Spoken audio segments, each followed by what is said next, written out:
কৃষক কাস্তে হাতে ধান পরীক্ষা করছে।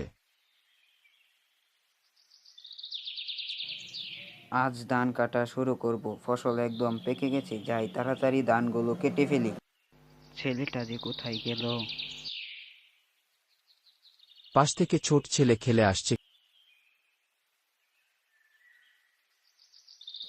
কৃষক বাবা এত সকালে উঠে ধান কাটছো, কষ্ট লাগছে না? হাসি মুখে কাস্তে চালাচ্ছেন। বাবা আমি সাহায্য ছেলে ছোট করছি। ছোট আঁটি বেঁধে দিচ্ছে। কষ্ট নয় বাপ, আনন্দ লাগে।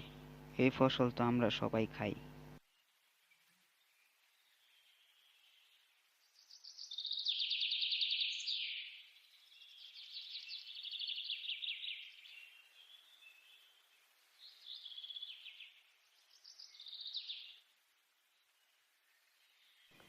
বাবা আমি বড় হয়ে তোমার মতো